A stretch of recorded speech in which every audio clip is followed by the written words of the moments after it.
కేసీఆర్పై CM Revanth Reddy చేసిన వ్యాఖ్యలను BRS MLA Jagadishwar రెడ్డిని అసెంబ్లీ సమావేశాల నుండి సస్పెండ్ చేయడంపై నిరసిస్తూ మల్కజ్గిరిలో రేవంత్ రెడ్డి దిష్టిబొమ్మ దానం చేశారు. ప్రభుత్వానికి వ్యతిరేకంగా నినాదాలు చేశారు.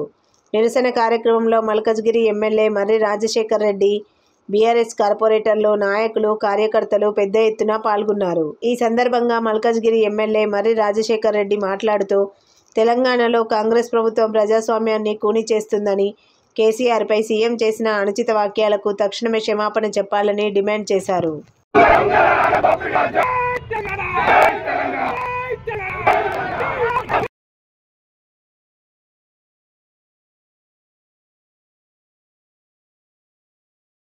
తెలంగాణ లేకుంటే రేవంత్ రెడ్డి ఎక్కడ ఉంటాడు?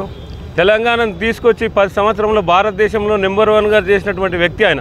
అటువంటి వ్యక్తిని అనుకొని ఇష్టం వచ్చినట్టు మాట్లాడితే అది భావం కాదు. అసలు సీఎంకు ఎలాంటి అర్హత కూడా లేదు మాట్లాడడానికి. 4.5 కోట్ల ప్రజల ఆత్మాభిమానం దెబ్బతీసిండు సీఎం. ఇటువంటి పనులు చేస్తే అసలు 4 ఏళ్ళు కాదు కానీ ఒక 2-3 ఏళ్ళనే తరిమి కొడతాం. ప్రజల తరిమి కోసం ఏడుకొచ్చినా ఇప్పుడు తరిమి కొడుతున్నారు. సీఎం అని ముచ్చట్లేదు, ఏదో పోలీసుల్లో పెట్టుకొని రాజ్యం చేస్తే అది ఎంతవరకు సమాజం? ఏదో నిజాం పరిపాలన చేస్తున్నాడు కానీ ప్రజల ఆత్మాభిమానాల గురించి ఆలోచిస్తలేడు. ఆయనకు వేరే మార్గం లేదు. నోరు పడేసుకోవాలి, పని చేసుకోవాలి. అంతేగాని పని చేసిన ఇప్పటి 10 ఏళ్ళలో ఒక్క రోజు కూడా కరెంట్ లేదు, ఒక్క రోజు కూడా వాటర్ ప్రాబ్లం లేదు. ఊర్లో తెస్తున్నారు, వాళ్ళకు ఎంత తెలుస్తుంది. ఒక రైతు బంధు లేదు, ఏం లేదని గ్యారెంటీలు ఏడాలు పెడతాను అయిపోతున్నారు. అసలు కామన్ సెన్స్ ఆలోచన. అసలు ఇటువంటి రేవంత్ రెడ్డి ఇటువంటి సీఎం అవుతాడు కూడా కానీ ఏదో కుక్కకు బెల్లం దొరికినట్టు కుక్క ఏదో అంటారు కదా, కోతికి బెల్లం చేస్తున్నాడు. అది ఏందో సీఎం పరిపాలన ఎందుకు? సీఎం ఒక పద్ధతి లేదు, పాడలేదు ఇక్కడ తప్ప ఎటువంటి పరిస్థితి లేదు. ఆయన ఎవ్వరు కూడా సైజ్ అయ్యారు. తెలంగాణ 4.5 కోట్లే కాదు, భారతదేశం సమాజం ఇచ్చేస్తుంది.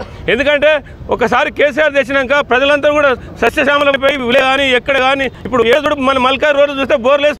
అదేవిధంగా చూసుకుంటే అసెంబ్లీలో కూడా మన అసెంబ్లీలో ప్రజల తరపున మాట్లాడాలనుకుంటున్న మన ఎమ్మెల్యేస్ని కూడా ఇదే విధంగా చేయడం జరుగుతుంది. అంతేకాకుండా మన మాజీ ముఖ్యమంత్రి వర్యులు కేసీఆర్ గారు ఆయన రాష్ట్రాన్ని సాధించి ప్రజల కోసం ఎంతో పాటుపడ్డారు. అటువంటి వ్యక్తిని అనే ఇది మీకు అసలు ఏమాత్రం లేదు. మీరు ఆయన ఖాళీ గోటికి కూడా సరిపోరని చెప్పేసి ఈ సభాముఖంగా తెలియజేసుకుంటున్నాను. Thank you. ఉందా అని అనిపిస్తుంది. ఎందుకంటే తెలంగాణ ప్రదాత, తెలంగాణను అభివృద్ధి పదంలో తీసుకెళ్ళి 10 ఏళ్ళు బంగారు తెలంగాణ దిశగా అడుగులేయించిన మన కేసీఆర్ గారి పైన ప్రస్తుత ముఖ్యమంత్రి గారు అనుచిత వ్యాఖ్యలు చేయడం, అదేవిధంగా మొన్న అసెంబ్లీలో జగదీష్ రెడ్డి గారిని సస్పెండ్ చేయడం లాంటి చర్యలు చేపట్టి ఇవాళ ప్రజాస్వామ్యాన్ని కాంగ్రెస్ ప్రభుత్వం కూని చేస్తుంది. దానికి నిరసనగానే ఇవాళ పెద్ద ఎత్తున మల్కాజ్గిరిలో ఇలా టీఆర్ఎస్ శ్రేణులు పెద్ద ఎత్తున కదిలి వచ్చి నిరసనని వ్యక్తం చేయడం జరిగింది.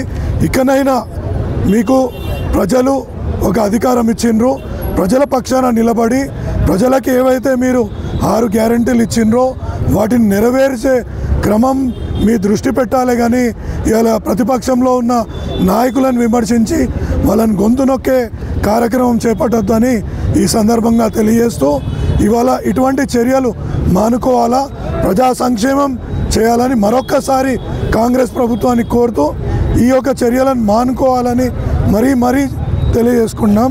జై తెలంగాణ.